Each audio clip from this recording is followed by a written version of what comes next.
live. I didn't even check to see if yeah, everything's there. So it's been a while since I actually made a video on programming and me doing live coding. And so maybe that's what I should start doing. But I don't think I'm going to actually write code. I'm just going to just do a quick overview of what I've been building and what the vision is. And that's about it. So, what does that really mean? Well, let me show you. So, I'm still a practitioner of domain driven design, and it's something that has really revolutionized the way that I've been building systems, writing code, right? So, lately, I think for the past maybe 2.5, 3 weeks, I've been maintaining a minimum of 2 hour quota, daily quota, to work on like a beach delivery app. And it's actually going to leverage the code that I recorded about, I thought I recorded maybe 30 videos on for the Get Ride app.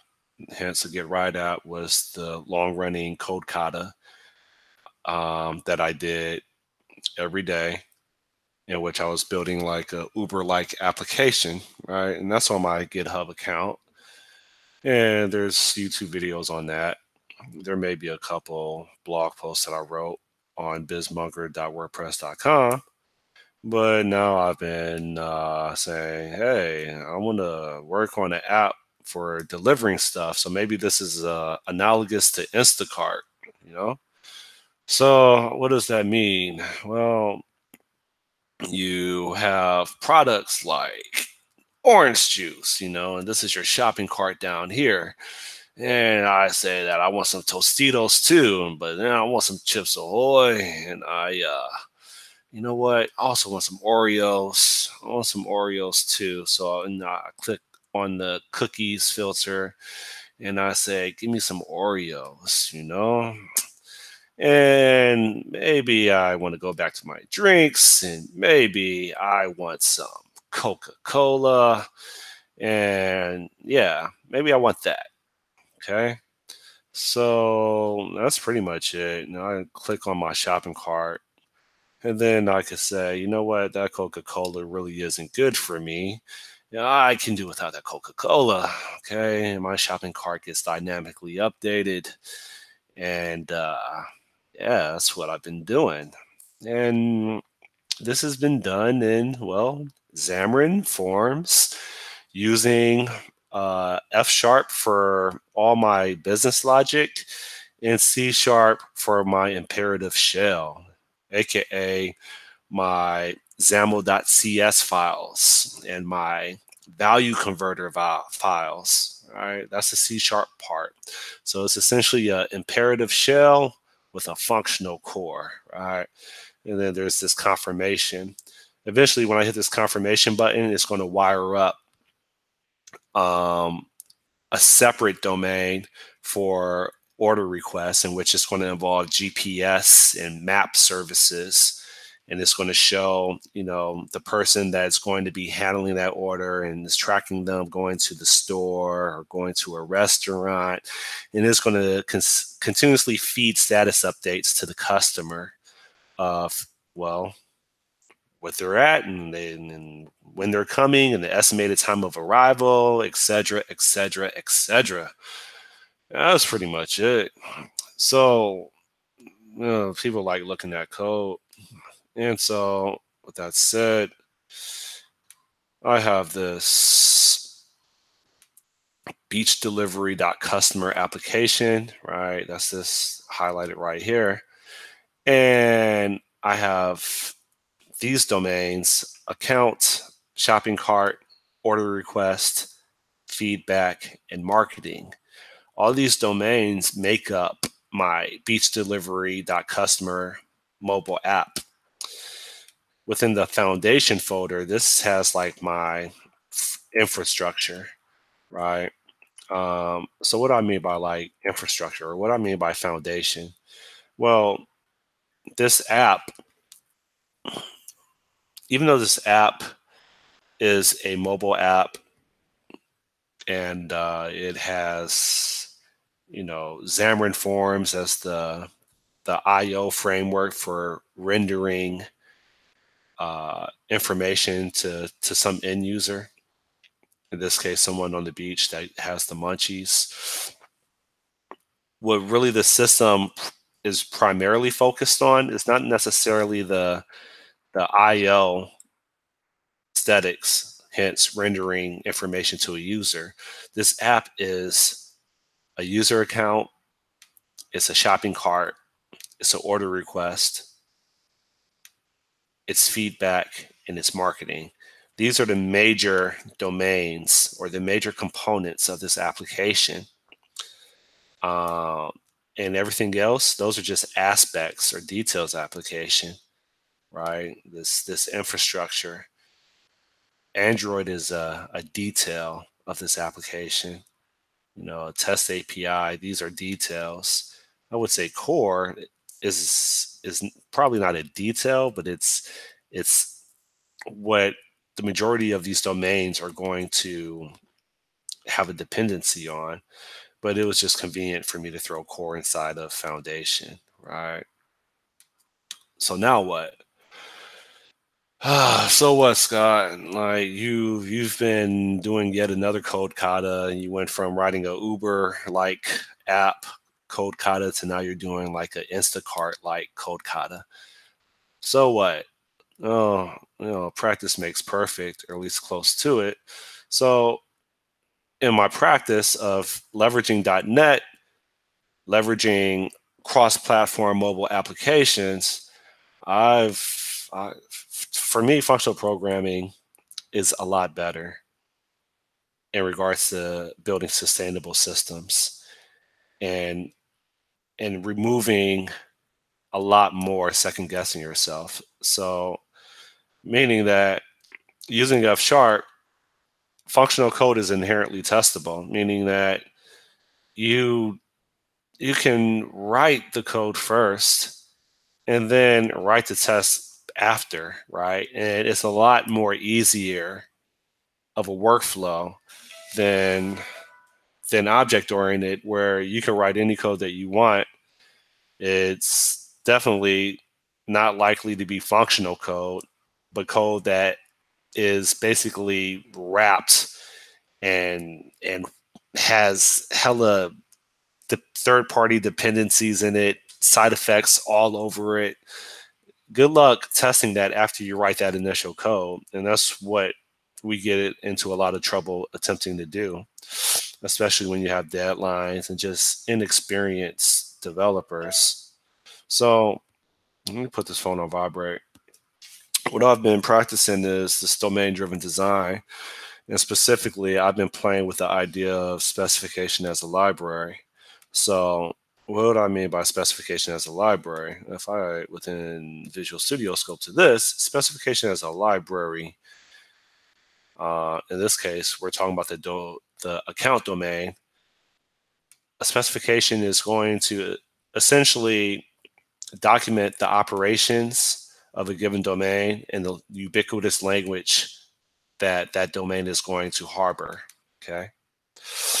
And so what does that mean exactly? Uh-oh, I don't know what that was.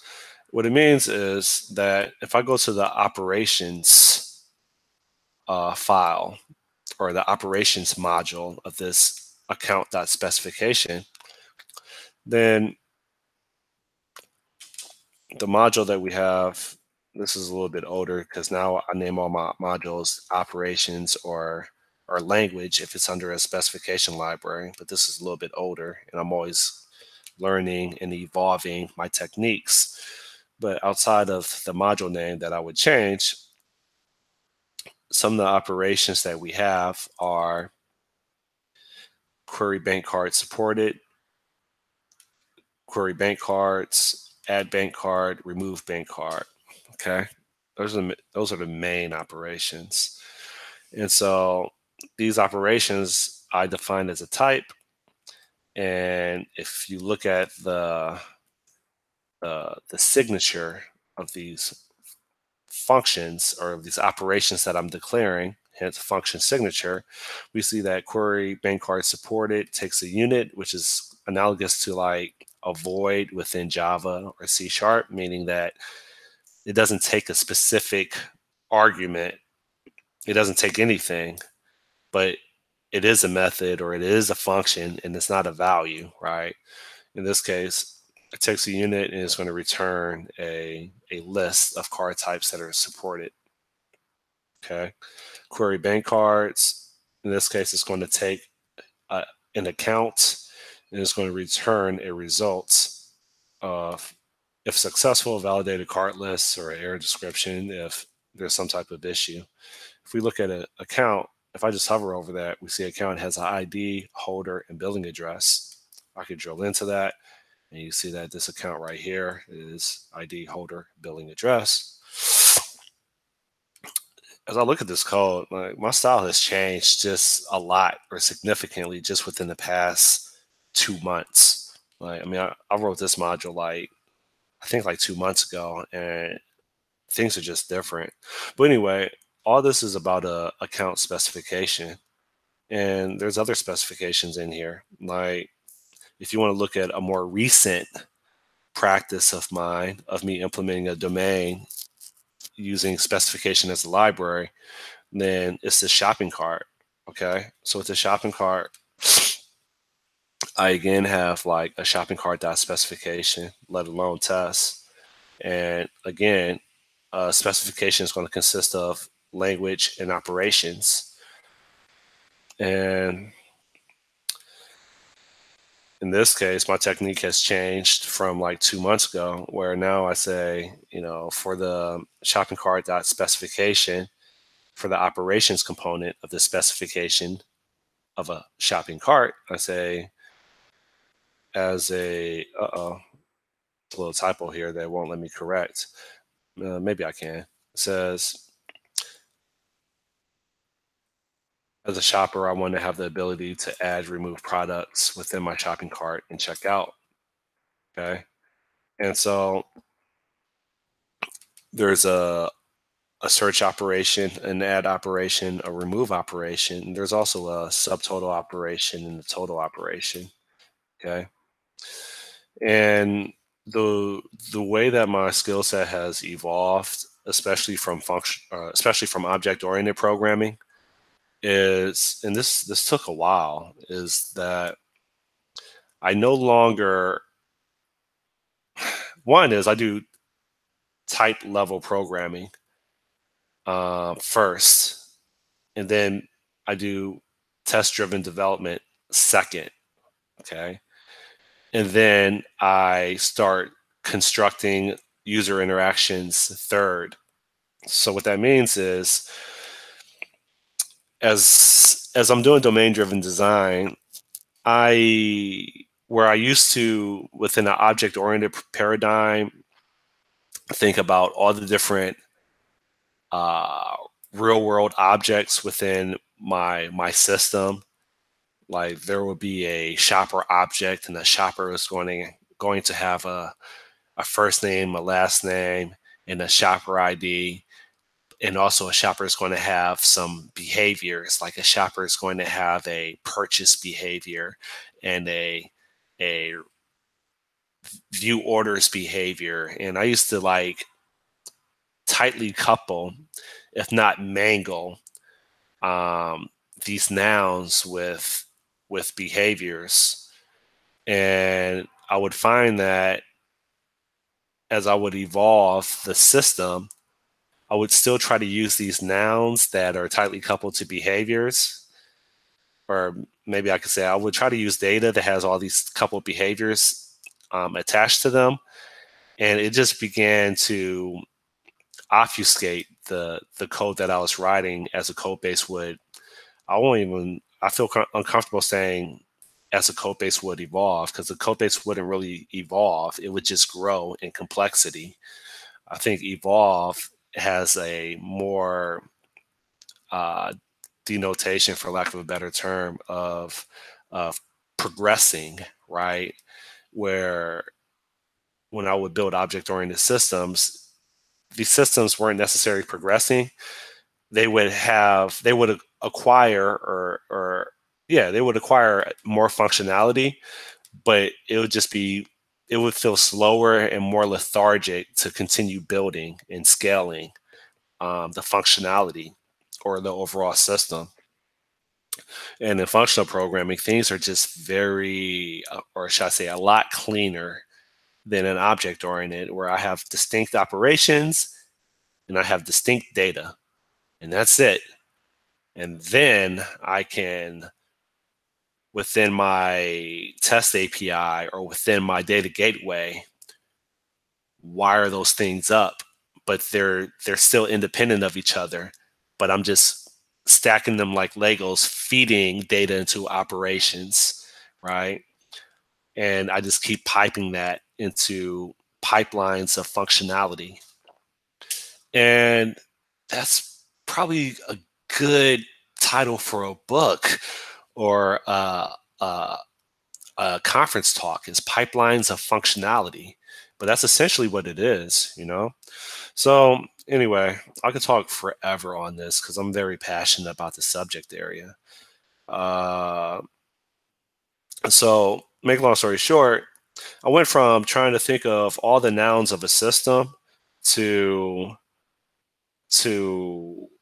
like, what is a system? And a system is not nouns. A system is a set of behaviors. Behaviors rely on nouns, right? But nouns do not dictate a system. In an object-oriented programming, object-oriented design, we have been fed the Kool-Aid of believing and being, again, fed that nouns dictate the development of whatever problems or whatever solutions that we want to solve. Or let me start over. Nouns essentially dictate the solutions for solving problems, and that just hasn't been going well. However, when you go a behavior or operations first approach, then just declaring your operations, declaring the name of your operations, it's going to flush out the nouns for you. So when I say that I have a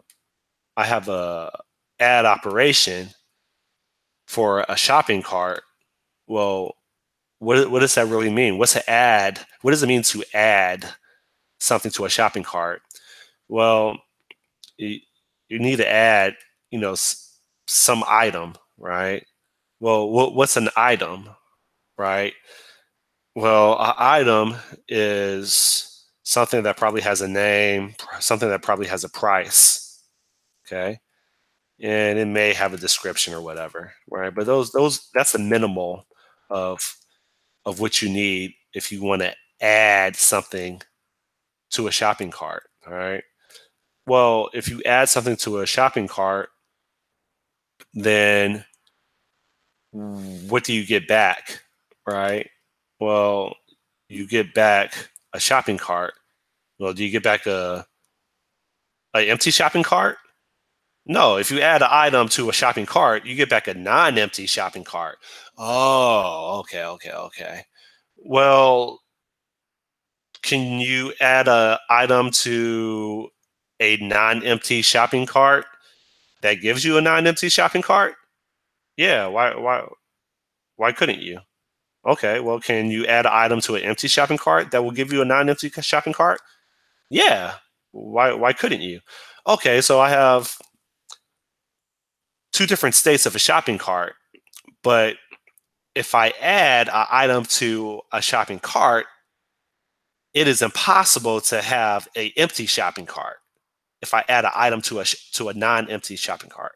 Well, yeah. So now all of a sudden you're like flushing out the nouns that your behaviors are going to rely on, and you're also flushing out the states that your behaviors are going to dictate as a result type, and also as parameters. And like this it's easier to flush out and document, especially within a functional programming. Someone can look at this and see, exactly what the main operations are for this given shopping cart domain, or specifically what the main operations are for the shopping cart operations specification, right? And it's all right here. It's all in one file, and what was that, 3, 5, 7 lines of code. This right here. Now imagine doing that in C# or Java. It's going to be very bloated, right? It's doable, but it's not as concise. It's not as information dense as using a functional first, if not purely functional programming language. But that's what we have right here. And it's just better and it's easier to look at this. Which leads me to this, right? You look at some object-oriented code, C#, Java, Ruby, blah, blah, JavaScript, whatever. You look at that and you could look at some methods, and honestly, you look at that method, and if it's not a disciplined developer, you look at that method, and you're not going to really know what the side effects of that method is. You can look at the method name, and you know what the method is intended to do, but will that method actually 100% focus on that single responsibility of what that method name intends? And usually, as software grows in complexity, not necessarily evolve, but grows in complexity, you realize that within object-oriented programming, hence methods, you can look at a method name, and it doesn't necessarily mean that it's going to produce exactly what that method was intended to do. Instead, it may produce what the method was intended to do, but also have ricocheting side effects that alter other states of the system that are side effects of executing that method. And so this makes things very hard, right? Okay, so what are you getting to? Well, what I'm saying is that's the behavior, that's the paradigm, right, of building object-oriented systems. Something that's different is when you're building a functional system, functional programming language, you can really like look at a function signature. It takes these inputs, it produces this output, and that's it, right? You can look at a function signature and get a good feeling of what this function is going to affect. And hopefully, if people are basic developers within a functional language, there's no side effects within a pure function, right? So this function is only going to do this and this only. This function doesn't know anything about the outside world. It's not going to reach outside the function scope and reference some other values from other modules. No, this function only operates on its parameters and any local values that it has declared, and that's it. There's no ricocheting side effects. It does exactly what its signature says it does and nothing else, as long as it's a pure function. When this function has side effects, 9 times out of 10, this function is dealing with I/O, right? It needs to reach out to external systems in order to satisfy its responsibility or its role. In this case, it's rendering information to a screen, or it's persisting or retrieving information from a data store, right? That's different, but it's still a lot clearer because you still are being passed in the arguments, right? The dependencies. So that's pretty much it. If I go back over here, yeah, that's pretty much what I've been working on. I need to implement this restaurant icon. And you click on these burgers and shakes, Pizza Hut, Denny's. I need to wire this stuff up, but let me see. That should have done something. Yeah. So what else I need to wire up is when you get ready to check out, and this Android emulator is just hella slow, right? But when you get ready to check out, then you would hit this confirm button right here, and then it will display the the person that has accepted your request to run that errand, go to that store, pick up those items or those products, and then you get status notifications of where they're at on the GPS map and their estimated time of arrival. And then they have your contact information, and you have their contact information, and that's all. This stuff is going to happen when you click the confirm button, but that hasn't been implemented. Excuse me, that hasn't been implemented yet. So that's it. Is there anything else to talk about? Yeah, I do type level programming first, and then I do TDD second to solidify or challenge the operations or the specification that I have defined. And then after that, the next stage is building just enough UI to again solidify that specification. That's it. So let me go back over here. La la la la la. Stop screen sharing. Okay, and that's it. So I know that was pretty scatterbrained, but the more I just take half an hour to just solidify my understanding, do a sanity check on what I've been learning, the more I talk about it, the more congruent, subconscious it becomes, and I think the more effective I am in solving people's problems and helping others based on this paradigm that I've been going a deep dive into. So that's it, you know. Functional programming, mobile app development, that's what I've been doing lately. You dig deeper into what I just said, domain driven design, imperative shells with functional cores. You dig a little deeper into that. Now you don't just have data structures as lists, but you have data structures of non-empty lists, right? In which you're relying on your compiler to enforce or to make illegal states unrepresentable. Since I've gone into functional programming, man, my development has changed significantly. I'm borderline unemployable now because my understanding of how to build sustainable systems conflicts so much with how mainstream systems are being built today. And it's absolutely normal for 70-80% of a customer's budget for software development to be consumed in manual troubleshooting, manual debugging that I honestly believe isn't necessary if you just maintain an approach that is inherently testable.